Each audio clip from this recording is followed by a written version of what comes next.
ഇന്നത്തെ റെസിപ്പി ചീമച്ചക്ക കൊണ്ട് ഒരു അടിപൊളി മസാലക്കറി എങ്ങനെയാണ് ഉണ്ടാക്കുന്നതെന്ന് നോക്കാം. നമ്മുടെ നാട്ടിൽ ചീമച്ചക്ക എന്ന് പറയും, ചില നാട്ടിൽ കടച്ചക്ക എന്ന് പറയും. അപ്പം നമുക്ക് എങ്ങനെയാണ് അത് ഉണ്ടാക്കുന്നതെന്ന് നോക്കിയാലോ.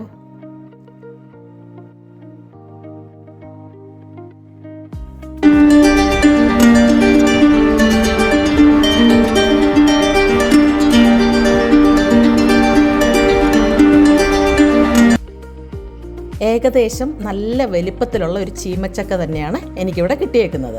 പക്ഷേ ഇതിൻ്റെ പകുതിയാണ് ഞാനെടുത്ത് കറി ഉണ്ടാക്കാൻ എടുക്കുന്നത്.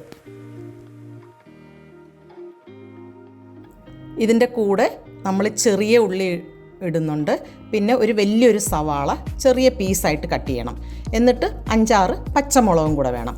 നമ്മൾ ഈ ചെറിയ ഉള്ളി ഇട്ട് കറി വയ്ക്കുമ്പോൾ ഒരു പ്രത്യേക ടേസ്റ്റ് ആയിരിക്കും. ഞാൻ ചട്ടിയിലാണ് ഇവിടെ കറി വയ്ക്കുന്നത്. അപ്പം ആവശ്യമുള്ള വെളിച്ചെണ്ണ ഒഴിച്ചു കൊടുത്തിട്ട് കടുകും പെരിഞ്ജീരകമാണ് ഇട്ട് കൊടുക്കുന്നത്. വേറെ ചെറിയ ജീരകമല്ല, പെരിഞ്ജീരകം.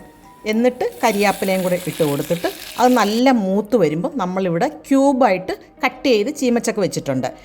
അത് നല്ല കഴുകി വൃത്തിയാക്കി വെച്ചതാണേ. എന്നിട്ട് അതും കൂടെ നമ്മൾ ഈ കടുക് വറക്കുന്ന എണ്ണയ്ക്കകത്തിട്ട് നല്ല വഴട്ടിയെടുക്കണം.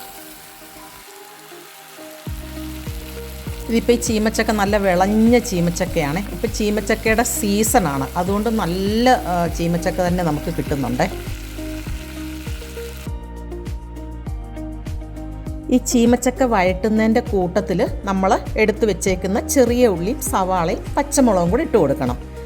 എന്നിട്ട് ഇതെല്ലാം കൂടെ നന്നായി വഴറ്റണം. ഒരു 10 മിനിറ്റോളം ഞാനിത് വഴറ്റി. ഈ വഴറ്റുമ്പോൾ തന്നെ അത് പകുതി വേവാകും, നല്ല ചീമച്ചക്കയാണെന്നുണ്ടെങ്കിൽ. അപ്പം അങ്ങനെ വേണം ചെയ്യാൻ. അപ്പോൾ ചീമച്ചക്ക വഴട്ടുന്ന സമയം കൊണ്ട് നമുക്കിതിന് മസാല ഉണ്ടാക്കണം. ഇവിടെ മസാല ഉണ്ടാക്കുന്നത് തേങ്ങ വറുത്തിട്ടാണ്. തേങ്ങ വറക്കുന്നത് നന്നായിട്ട് ബ്രൗൺ കളറാവണം. അതിൻ്റെ കൂട്ടത്തിൽ 4-5 ചെറിയ ഉള്ളിയും കരിയാപ്പിലയും കൂടി ഇട്ട് കൊടുക്കണം. എന്നിട്ട് ചെറിയ തീയിൽ നന്നായി നമുക്കത് വറുത്തെടുക്കണം. വറക്കുന്നതിൻ്റെ കൂട്ടത്തിൽ നമുക്കൊരു 3-4 നുള്ള് പെരിഞ്ജീരകം കൂടി ഇട്ട് കൊടുക്കണം. അപ്പോൾ ഈ വറുത്ത് അരയ്ക്കുമ്പം പെരിഞ്ജീരകത്തിനൊരു പ്രത്യേക മണം കിട്ടും. അപ്പോൾ കറിക്ക് ഒരു മണം കിട്ടും. മഞ്ഞൾപ്പൊടി എടുത്തിട്ടുണ്ട് ആവശ്യത്തിന്, മുളക് പൊടി, മല്ലിപ്പൊടി, പിന്നെ ഉലുവാപ്പൊടി, ഗരം മസാല. ഇത്രയും പൊടികളും കൂടെ നമ്മൾ ഈ തേങ്ങയ്ക്കകത്തിട്ട് അതും കൂടി ഇട്ട് ഒന്നിച്ച് വറുത്തെടുക്കണം. പൊടികളും ഈ തേങ്ങയുടെ കൂട്ടത്തിൽ കിടന്ന് വറക്കണം, പക്ഷേ കരിയാൻ പാടില്ല. അപ്പോൾ ചെറിയ തീയിൽ വെച്ചിട്ട് വേണം പിന്നീട് വറക്കാൻ. ഈ പച്ച മണമല്ല ഈ പൊടിയുടെ മാറിക്കിട്ടണം നമുക്ക്. അപ്പോൾ ഇവിടെ തേങ്ങയും പൊടികളെല്ലാം നന്നായിട്ട് വറുത്തിട്ടുണ്ട്.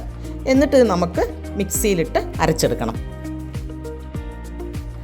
നമ്മളുടെ ചീമച്ചക്കയാണ് വഴട്ടി നന്നായിട്ട് വന്നിട്ടുണ്ട്. ഈ ഒരു ഇതിൽ വേണം വഴട്ടി നമുക്കെടുക്കാൻ. നമ്മൾ വറുത്ത തേങ്ങ നന്നായിട്ട് അരയ്ക്കണം. എന്നിട്ട് നമ്മൾ ഒഴിച്ചു കൊടുക്കണം.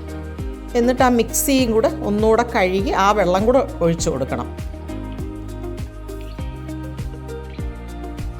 എന്നിട്ട് ഇതെല്ലാം കൂടെ മിക്സ് ചെയ്ത് അടച്ചു വെച്ചിട്ട് തിള വന്നതിന് ശേഷം ചെറിയ തീയിൽ ഇട്ട് വേവിക്കണം. എന്താന്ന് പറഞ്ഞാൽ അപ്പോഴേ എണ്ണ നന്നായിട്ട് തെളിഞ്ഞു വരത്തുള്ളൂ. അടിപൊളി കറിയായിരുന്നു, നല്ല ടേസ്റ്റായിരുന്നു. നമ്മുടെ നാട്ടിൽ ഇത് ചോറിനാണ് ഉപയോഗിക്കുന്നത്. ഇപ്പം നമ്മുടെ വീടിൻ്റെ അടുത്ത വീട്ടിലെ ചേച്ചി പറഞ്ഞു അപ്പത്തിനെടുക്കും, ഇടിയപ്പത്തിനൊക്കെ അവർ ഇങ്ങനെ കറി വെച്ച് മസാലക്കറി എടുക്കുമെന്ന് പറഞ്ഞു. നോയ്ക്ക് എണ്ണയെല്ലാം നന്നായി തെളിഞ്ഞ് വന്നിട്ടുണ്ട്. നമ്മുടെ കറി ഇവിടെ റെഡി ആയിട്ടുണ്ട്. എന്തൊരു ടേസ്റ്റായിരുന്നറിയാവും. പിന്നെ ഈ മസാലയൊക്കെ ഇടുമ്പോൾ കൂടാൻ പാടില്ല, കൂടിപ്പോയി കഴിഞ്ഞാൽ കറിയുടെ ടേസ്റ്റ് എല്ലാം പോമേ. അതേപോലെ എൻ്റെ ഈ ചാനൽ സബ്സ്ക്രൈബ് ചെയ്യാതെ കാണുന്നവരുണ്ടെങ്കിൽ സബ്സ്ക്രൈബ് ചെയ്ത് സപ്പോർട്ട് ചെയ്യണേ. എല്ലാവരും ട്രൈ ചെയ്യുക. എല്ലാവർക്കും ഈ വീഡിയോ ഇഷ്ടപ്പെട്ടു എന്ന് വിചാരിക്കുന്നു. അടുത്ത നല്ലൊരു വീഡിയോ ആയിട്ട് വരുന്നത് വരെ ബൈ.